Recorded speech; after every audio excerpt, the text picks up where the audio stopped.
Amigos do meu canal, terminei a caixa de som. Já falta só apertar aqui o parafusinho aqui do Twitter.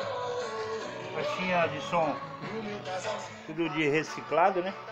Tudo de reciclado.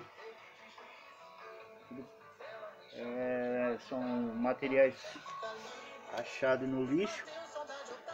O alto-falante de caixa quebrada do lixo. Eu só tive que comprar mesmo esse radinho de carro aqui. Um radinho de carro simplesão, mas ele tem Bluetooth, tem cartão, né? Vai cartão de memória, AM, FM. E foi R$50 esse aparelhinho aqui. R$50 esse radinho de carro aqui na Galeria Pajé. Na Galeria Pajé, centro da cidade. R$50.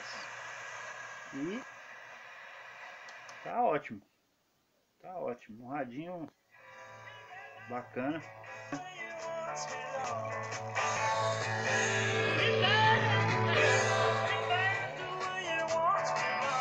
Muito legal.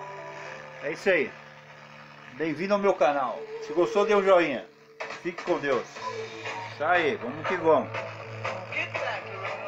Solzinho de reciclagem.